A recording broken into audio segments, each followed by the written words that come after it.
Boa noite, pessoal. Estou aqui tentando gravar um vídeo para vocês e estou falando tentando porque vou confessar de cara a minha pouca familiaridade com esse tipo de conversa, viu? Eu tenho 27 anos de sala de aula e nesse tempo todo minhas aulas são em movimento, eu gosto de andar no meio da sala, eu gosto de escrever no quadro, eu gosto de interagir com o aluno, trocar ideia, fazer perguntas e tal, e aqui a gente não tem essa possibilidade. Só que situações excepcionais, medidas excepcionais. Então, estou aqui tentando fazer algo de qualidade para vocês. Espero que vocês relevem erros. Tá? Daqui a uns tempos, acredito que todos os professores têm que se adaptar a isso, né? Talvez seja o futuro. Eu só espero que não demore muito. Por enquanto, eu vou tentando ver com vocês dessa forma. Tá bom? Aqui, sobre o nosso tema, processo de execução. É a matéria que o quinto período vai estudar em todo esse semestre.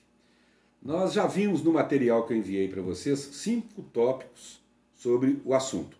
Nós vimos o primeiro tópico que fala sobre a execução. Nós vimos o conceito e as formas de extinção do processo de execução. Nós vimos o segundo tópico, os requisitos para que o processo de execução possa se instaurar. Nós vimos que a legitimidade é um dos requisitos. Quem é que pode ser autor no processo de execução e quem é que pode ser o réu na ação de execução. Nós vimos como segundo requisito a existência de título executivo extrajudicial. Nós vimos as características dos títulos, que são liquidez, certeza e exigibilidade, e vimos também as espécies de títulos executivos. Tá? No terceiro tópico, nós falamos sobre as regras de competência que vão prevalecer para a execução. Nós fizemos até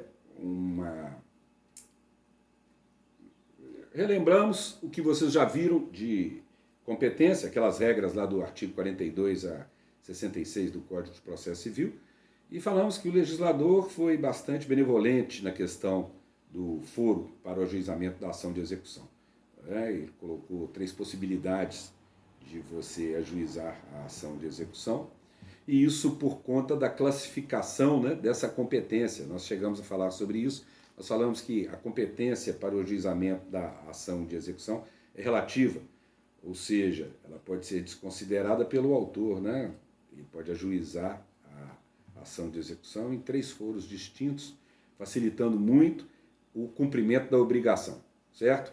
Isso foi o terceiro tópico. No quarto tópico, nós vimos os princípios que vão reger o processo de execução. São princípios que vão balizar todo o andamento processual, certo? São regras, às vezes escritas, às vezes não escritas, mas que devem ser observadas durante a tramitação do processo de execução. E nós vimos no quinto tópico as diversas espécies de execução. Nós vimos quais são as espécies de processo de execução que o legislador colocou no Código de Processo Civil. Vamos ver agora o sexto tópico, que fala da responsabilidade patrimonial. Tá? Esse tópico diz respeito à questão de quem é o responsável pela execução. É a pessoa do devedor ou os seus bens? No Brasil, o devedor não responde com sua liberdade pela falta de pagamento, pela falta de cumprimento da obrigação, certo? A Constituição veda isso e os diversos tratados que o Brasil fez parte também vedam a prisão civil por dívida. Só existe prisão civil por dívida, óbvio, no caso de alimentos. O devedor de pensão alimentícia poderá ser preso, é uma prisão coercitiva, diferentemente da prisão penal, que é punitiva, não é mesmo? Essa prisão coercitiva se dá até o momento que o devedor faz o adimplemento da obrigação. Se ele pagar, ele é solto imediatamente. Então, é uma forma de obrigá-lo a fazer esse pagamento. Tá? É a única penalidade que a gente tem, né, é a desapropriação, a expropriação, melhor dizendo, dos bens do devedor e também a negativação do nome dele.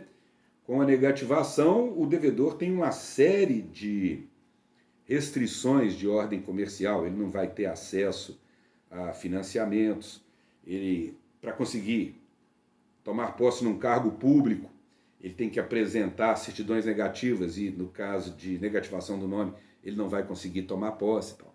Mas são as punições que a gente tem pelo inadimplemento.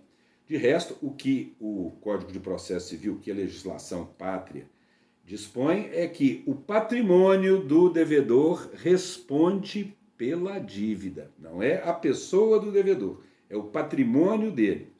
Tá? E é isso que nós vamos estudar. Nós vamos ver quais são os bens que podem responder pelo pagamento da dívida, ok? Mas me instruíram aqui que fizesse vídeos curtos, né, porque me parece que fica difícil mandar vídeo mais pesado e tal. Então eu vou encerrar por esse primeiro momento e depois eu continuo falando sobre os bens que vão responder pelo pagamento da dívida, ok?